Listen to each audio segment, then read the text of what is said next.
Hello বন্ধুরা, good morning. আমি আমার অফিস যাওয়ার আগে কি করি দেখো। সকালবেলা একটু ফ্রেশ হয়ে নিলাম, তারপরে বিছানাটা গুছিয়ে নিলাম।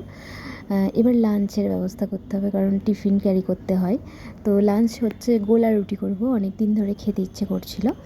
তো গোলা রুটি করার জন্য আটা নিয়ে নিয়েছি, নুন পরিমাণ মতো দিয়ে চিনি দিচ্ছিলাম, চিনিটা ঢালতে পারছি না, ওই জন্য কৌটো ধরে ঢেলে দিয়েছি।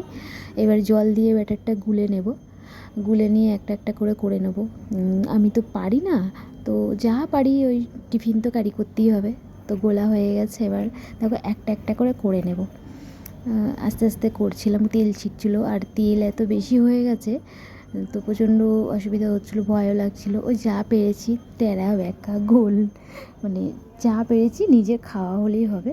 তো আস্তে আস্তে একটা একটা করে নিলাম। করে নেওয়ার পরে আবার রেডিও হতে হবে, তাড়া ছিল প্রচণ্ড, অফিসের টাইমের মধ্যে ঢুকতে হয় তো অফিসে। তো টিফিন ক্যারি করে নিয়েছি, এবার রেডি হয়ে বেরোবো। টাটা।